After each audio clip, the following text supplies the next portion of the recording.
اعوذ باللہ من الشیطان الرجیم بسم اللہ الرحمن الرحیم والذین آمنوا وعاملوا الصالحات اولئک اصحاب الجنت ہم فیہا خالدون۔ اور جو لوگ ایمان لاتے ہیں اور نیک عمل کرتے ہیں تو وہ جنت کے باسی ہیں، وہ ہمیشہ اسی میں رہیں گے۔ وَإِذْ آخَذْنَا مِيثَاقَ بَنِي إِسْرَائِيلَ لَا تَعْبُدُونَ إِلَّا اللَّهَ وَبِالْوَالِدَيْنِ إِحْسَانًا وَذِي الْقُرْبَى وَالْيَتَامَى وَالْمَسَاكِينِ وَقُولُوا لِلنَّاسِ حُسْنًا وَأَقِيمُوا الصَّلَاةَ وَآتُوا الزَّكَاةَ ثُمَّ تَوَلَّيْتُمْ إِلَّا قَلِيلًا مِّنْكُمْ وَأَنْتُمْ مُعْرِضُونَ۔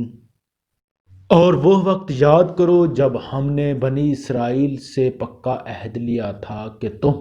اللہ کے سوا کسی کی عبادت نہیں کرو گے، اور والدین سے اچھا سلوک کرو گے، اور رشتہ داروں سے بھی، اور یتیموں اور مسکینوں سے بھی، اور لوگوں سے بھی بھلی بات کہنا، اور نماز قائم کرنا، اور زکوٰۃ دینا، مگر پھر تم میں سے تھوڑے سے لوگ کے سوا باقی سب اس عہد سے منہ موڑ کر پھر گئے۔ وَإِذْ أَخَذْنَا مِيثَاقَكُمْ لَا تَسْفِكُونَ دِمَاءَكُمْ وَلَا تُخْرِجُونَ أَنفُسَكُمْ مِنْ دِيَارِكُمْ ثُمَّ أَقْرَرْتُمْ وَأَنْتُمْ تشہدون۔ اور یاد کرو جب ہم نے تم سے پکا عہد لیا تھا کہ تم ایک دوسرے کا خون نہیں بہاؤ گے، اور اپنے آدمیوں کو اپنے گھروں میں سے نہیں نکالو گے، پھر تم نے اقرار کیا تھا اور تم خود اس کے گواہ ہو۔ ثم انتم هؤلاء تقتلون انفسکم وتخرجون فریقا منکم من دیارہم تظاہرون علیہم بالاسم والعدوان وإن یاتکم اسرا تفادوہم وہو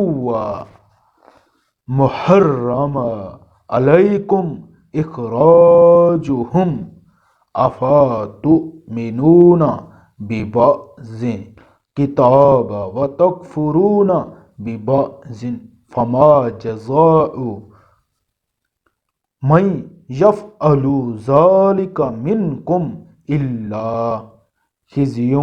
فی الحیاۃ الدنیا ویوم القیامۃ یردون الی اشد العذاب وما اللہ بغافل عما تعملون۔ اس کے بعد آج تم ہی وہ لوگ ہو کہ اپنے ہی آدمیوں کو قتل کرتے ہو، اور اپنے ہی میں سے کچھ لوگوں کو ان کے گھروں سے نکال باہر کرتے ہو، اور ان کے خلاف گناہ اور زیادتی کا ارتکاب کر کے ان کے دشمنوں کی مدد کرتے ہو، اور اگر وہ دشمنوں کے قیدی بن کر تمہارے پاس آتے ہیں تو تم ان کے فدیہ دے کر چھوڑ لیتے ہو، حالانکہ ان کو گھر سے نکالنا ہی تمہارے لیے حرام تھا۔ تو کیا تم کتاب تورات کے کچھ حصے پر تو ایمان رکھتے ہو اور کچھ کا انکار کرتے ہو؟ اب بتاؤ کہ جو شخص ایسا کرے اس کی سزا اس کے سوا کیا ہے کہ دنیاوی زندگی میں اس کی رسوائی ہو اور قیامت کے دن ایسے لوگوں کو سخت ترین عذاب کی طرف بھیج دیا جائے گا، اور جو کچھ تم عمل کرتے ہو اللہ اس سے غافل نہیں ہے۔ تفسیر: اس کا پس منظر یہ ہے کہ مدینہ منورہ میں یہودیوں کے دو قبیلے آباد تھے، بنو قریظہ اور بنو نذیر۔ دوسری طرف بت پرستوں کے بھی دو قبیلے تھے، اوس اور خزرج۔ قریظہ کی دوستی اوس قبیلے سے تھی اور بنو نذیر کی خزرج سے۔ جب اوس و خزرج میں لڑائی ہوئی تو قریظہ اوس کا ساتھ دینے اور بنو نذیر خزرج کا نتیجہ یہ کہ یہودیوں کے دونوں قبیلے بالواسطہ ایک دوسرے کے مد مقابل آ جاتے، اور ان لڑائیوں میں جہاں اوس اور خزرج کے آدمی مارے جاتے وہاں قریظہ اور نذیر کے یہودی بھی قتل ہوتے اور یا اپنے گھروں سے نکلنے پر مجبور ہوتے۔ اس طرح اگرچہ بنو قریظہ اور بنو نذیر دونوں قبیلے یہودی تھے، مگر وہ ایک دوسرے کے دشمنوں کے امداد کر کے آپس میں ایک دوسرے کے قتل اور خیمہ بربادی میں حصہ لیتے تھے۔ ہاں، اگر کوئی یہودی دشمن کے ہاتھوں قید ہو جاتا تو وہ سب مل کر اس کا فدیہ ادا کرتے اور اسے چھڑا لیتے، جس کی وجہ سے یہ بیان کرتے تھے کہ ہمیں تورات نے حکم دیا ہے کہ اگر کوئی یہودی دشمن کی قید میں چلا جائے تو اسے چھڑا لائیں۔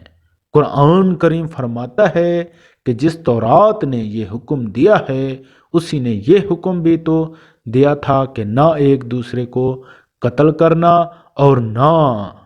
ایک دوسرے کو گھر سے نکالنا۔ ان کا احکام کا تم نے چھوڑ دیا اور صرف فدیہ کے حکم پر عمل کر لیا۔ اولئک الذین اشتروا الحیاۃ الدنیا بالآخرۃ فلا یخفف عنہم عذاب ولا ہم ینصرون۔ یہ وہ لوگ ہیں جنہوں نے دنیاوی زندگی کو آخرت کے بدلے خرید لیا، لہذا نہ ان کے عذاب میں کوئی تخفیف ہوئی اور نہ ان کی مدد کی جائے گی۔